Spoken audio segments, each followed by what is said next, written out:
Bem-vindos a mais uma edição do Economics. Hoje temos aqui um convidado muito especial.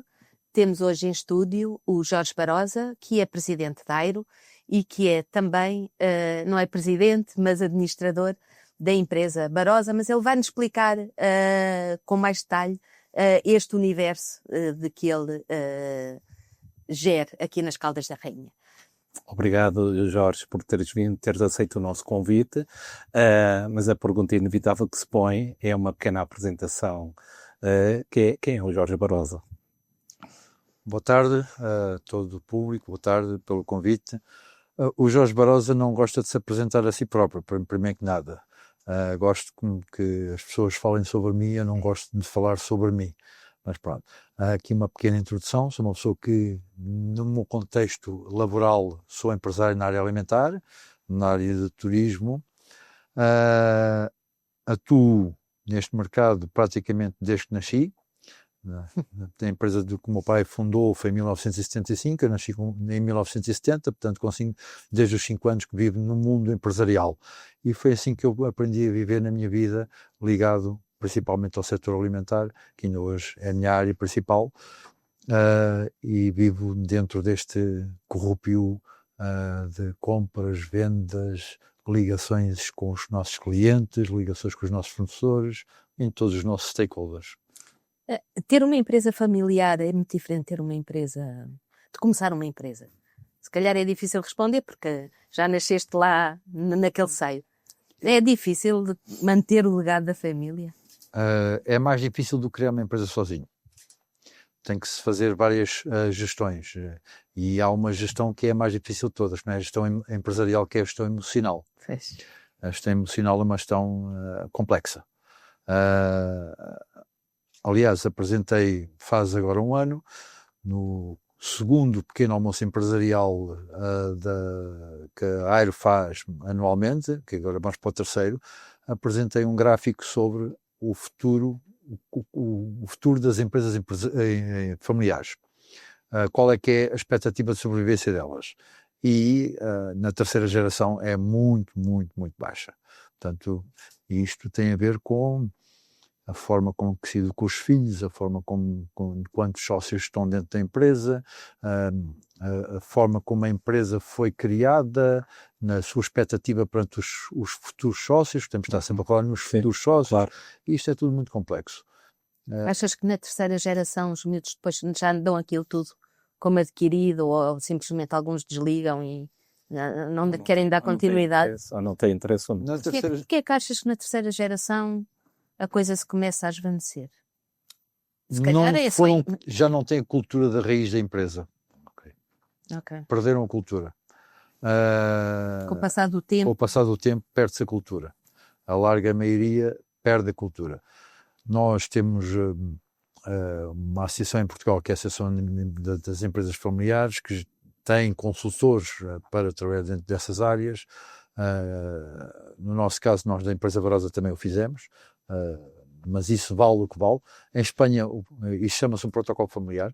Okay. Em Espanha, esse protocolo familiar tem uma cariz legal, em Portugal não tem. Portanto, é um acordo familiar que se tenta que ele seja cumprido, mas nem sempre se consegue. É difícil. Então, Jorge, mas porque em Portugal não é legal? Nunca houve essa preocupação? Ou porque não interessa, vamos ser claros? Não é uma questão de interessar. É uma questão cultural. Okay. É uma questão muito cultural. Nós temos um espectro empresarial em Portugal de mais de 90% de pequenas empresas em Portugal. Como tal, a larga maioria das famílias nem sequer pensa nisso. Os próprios empresários não pensam nisso. No futuro da empresa, então preocupam-se mais no seu momento, e depois o futuro há de acontecer. Os filhos hão de fazer acontecer, mas o que é certo é que a maior parte das vezes não acontece. Se calhar também porque quando é sócios é mais fácil, se não corre bem cada um vai para o seu lado. Quando é família há uma série de implicações e depois mexe profundamente em toda a estrutura até da pessoa. Sim, sim. É complexo, é muito complexo. Tem que saber diferenciar o que é a vida familiar e o que é a vida empresarial. E a larga maioria das famílias não sabe diferenciar isso. Torna-se difícil, torna-se complexo. Depois cá está. Quando chega à parte dos netos, os netos não têm culturas empresariais. Porquê? Porque já se forem, imaginemos, se forem três filhos trabalhando dentro da empresa, quando o filho mais velho entra, isto é uma coisa que se aprende para quem aplica protocolos familiares, um filho nunca deve ir para a empresa após a sua formação. Vamos supor que ele foi para a universidade, foi estudar. Em Portugal há muito aquela prática de, ok, acabaste o curso, vais trabalhar comigo. Ok. Isso não se faz. É uma regra nos protocolos familiares que não deve ser feito. O filho nunca deve ir trabalhar para a empresa. Deve ir trabalhar para empresas externas 2, 3, 4 anos.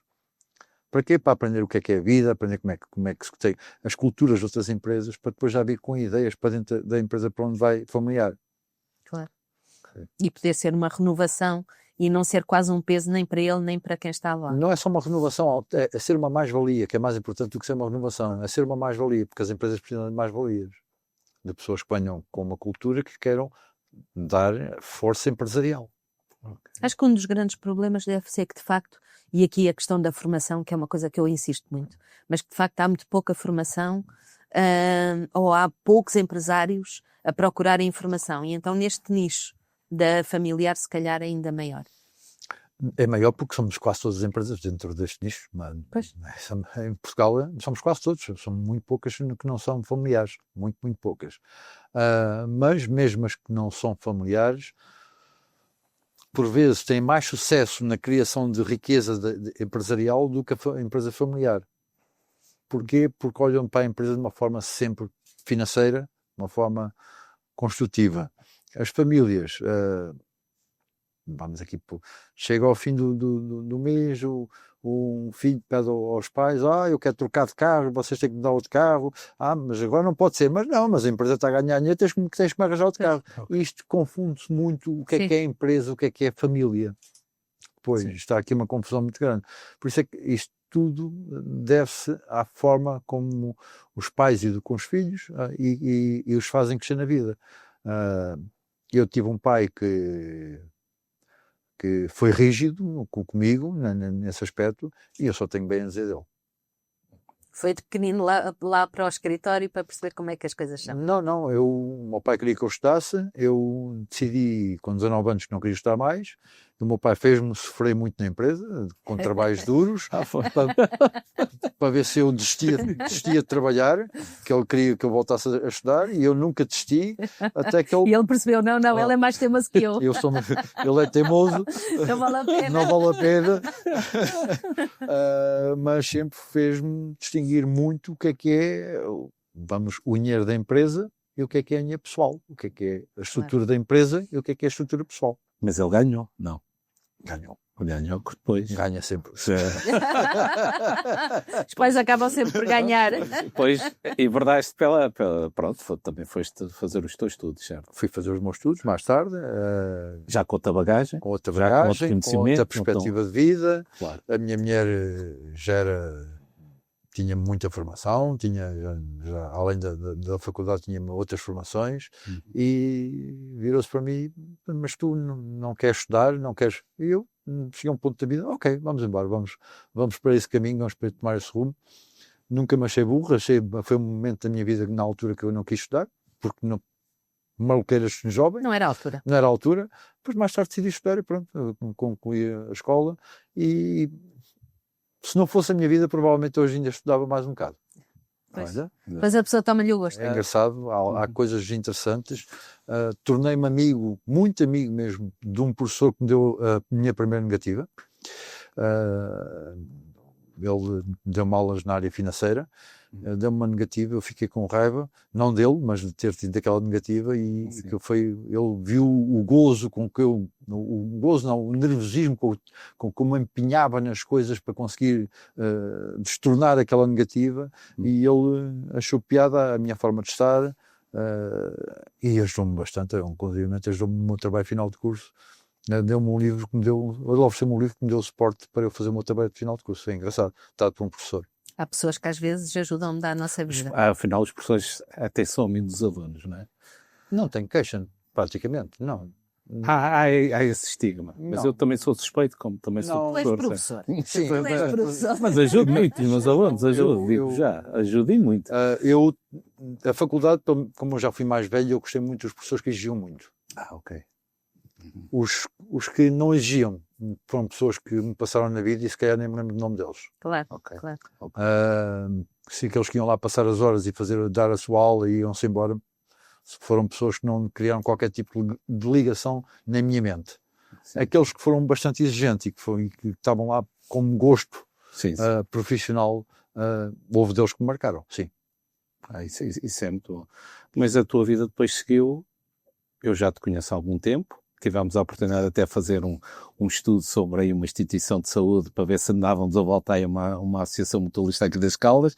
Comecei a conhecer-te por aí, aprofundámos laços, tínhamos as mesmas políticas, digamos, e os mesmos entendimentos para tentar dar a volta a isso.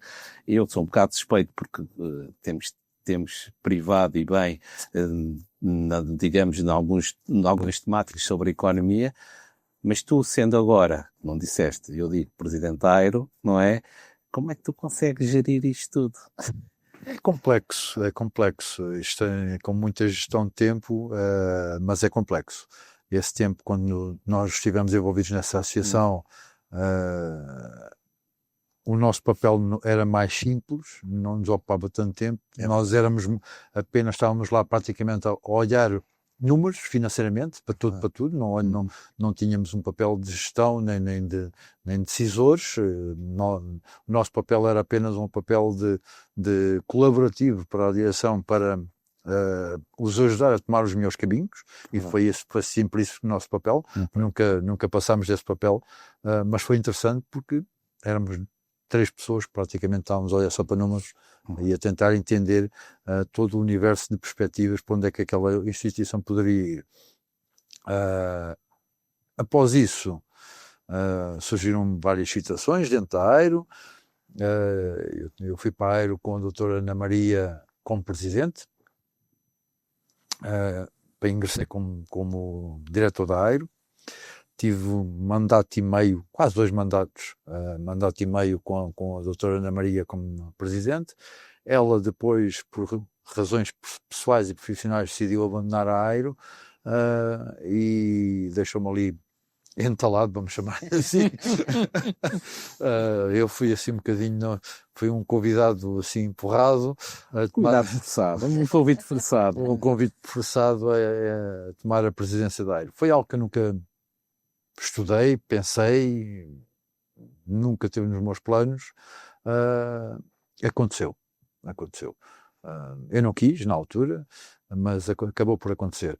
E já que eu sou presidente, pronto, olha, vamos meter isto a andar para a frente, e tem sido até o dia de hoje um pouco isso, a meter as coisas a andar.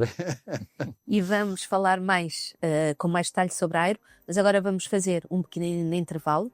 Não saia daí, não vai ter tempo sequer para ir tomar um café. Voltamos já, fique connosco. Ocupa-te e vive, o programa de desenvolvimento pessoal, profissional e empresarial.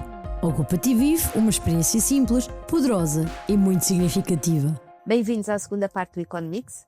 Vamos agora focar-nos aqui um bocadinho mais na economia regional e vamos começar a falar aqui um bocadinho sobre a Airo e o papel da Airo na dinamização da economia regional. Airo, eu, embora seja uma pessoa que não deva dizer este tipo de palavras, mas tenho que o dizer, a Airo é uma peça fundamental na nossa região, estrategicamente para o desenvolvimento regional económico da nossa região. Atualmente a Airo tem um papel dinamizador, construtivo, de aglomeração de entidades, crucial para que hajam uma série de elementos que possam vir funcionar no futuro aqui na nossa região. Se não fosse a Airo, tinha que ser outra. Atenção, não é por ser a Airo. A Airo, neste caso, é que está mais bem posicionada em toda a região oeste, mas associações como esta são extremamente importantes. Eu só me apercebo disto por estar dentro da Airo.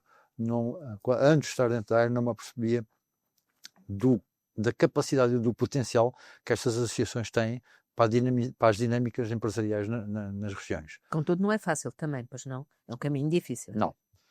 Não, mas nós temos que ter agentes de desenvolvimento económico. Exato. E como eu costumo dizer, eu sou osso duro de roer e não desisto à primeira.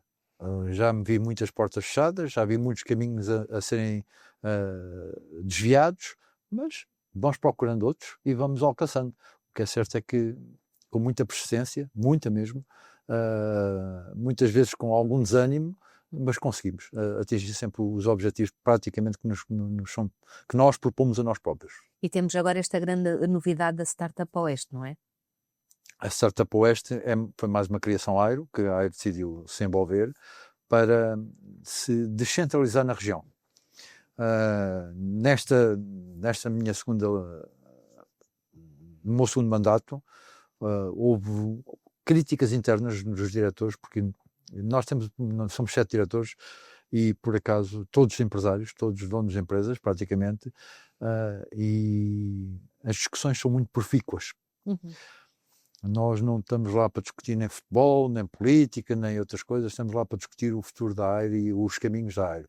E há muita discussão em que muitas vezes, quando começamos as reuniões, não nos estamos a entender perante os objetivos, mas finalizamos sempre as reuniões todos com o mesmo objetivo traçado.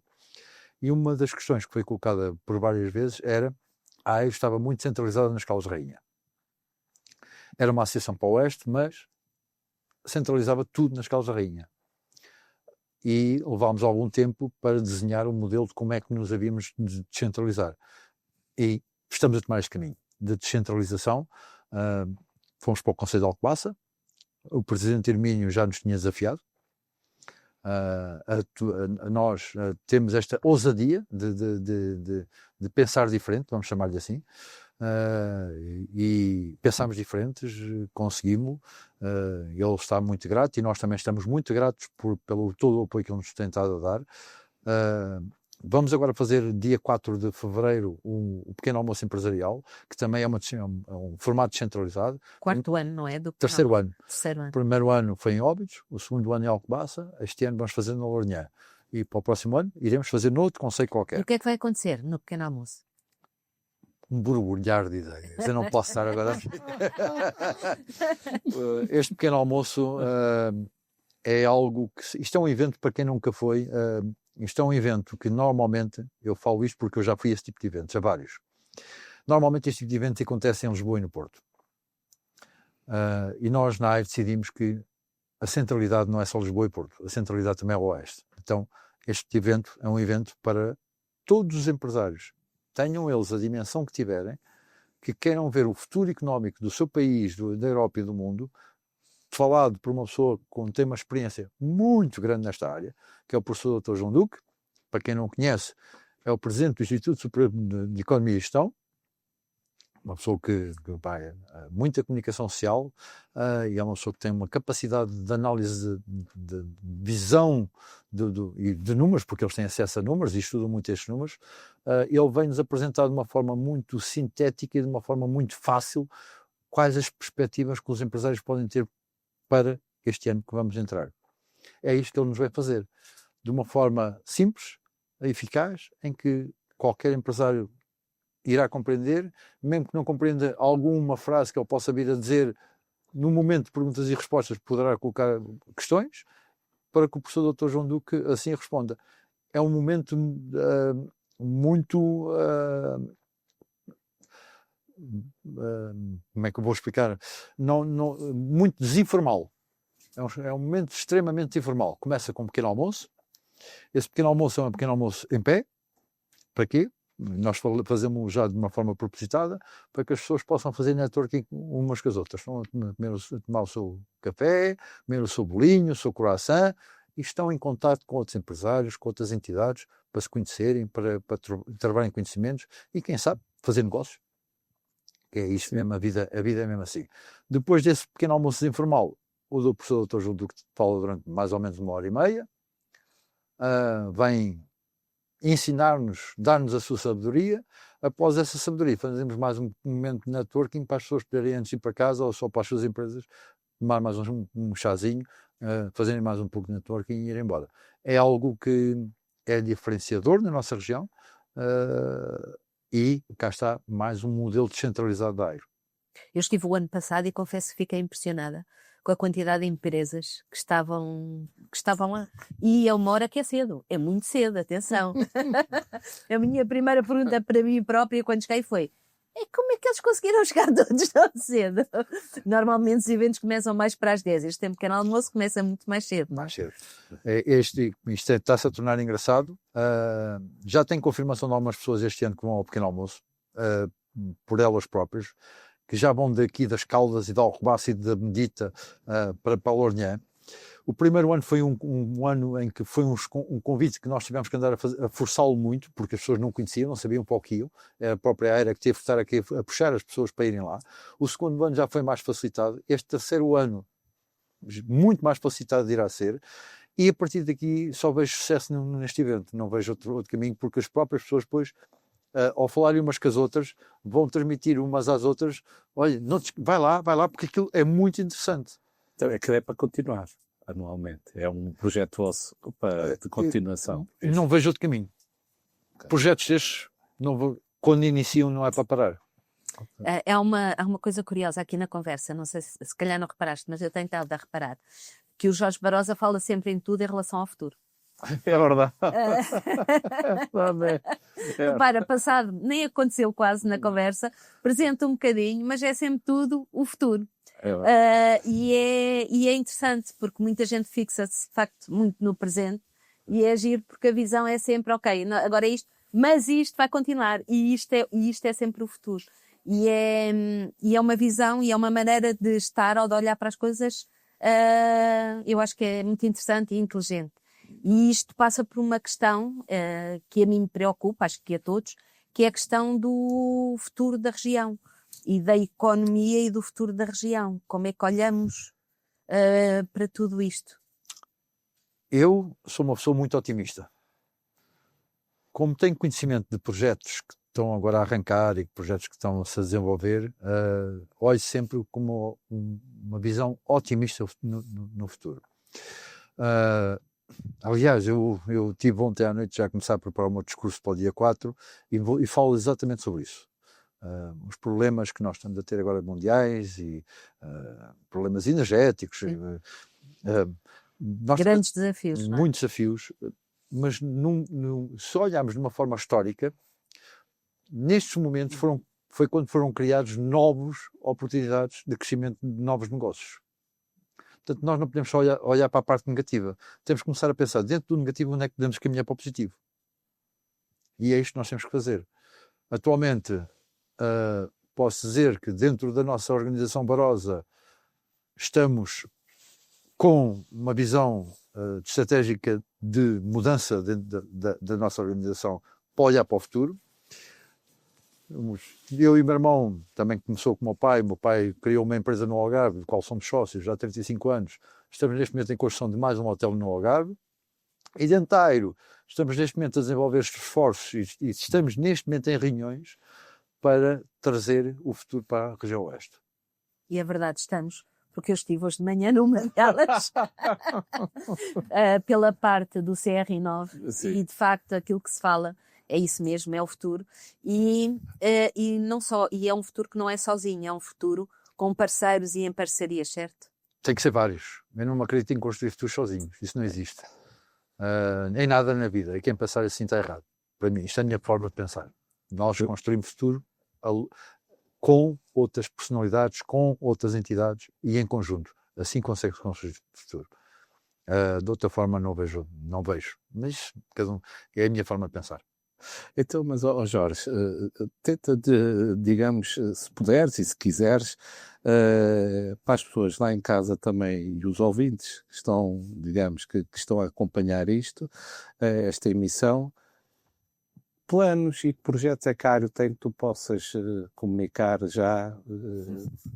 Desvenda-nos aí um bocadinho aí os segredos, se é que podes desvendar, obviamente. A AIRO, há um que eu posso falar de uma forma muito aberta, porque não é a AIRO que é a única entidade que quero fazer. Queremos trazer mais ensino para a região oeste. Ensino qualificado. Neste momento estamos nessa batalha. Uma batalha muito feroz, que não é fácil. Para quem pensa que isto é fácil, é extremamente complexo.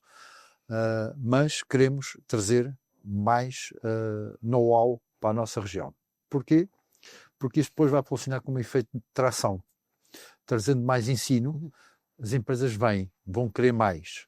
E se nós não tivermos esse ensino, esse efeito de tração não acontece.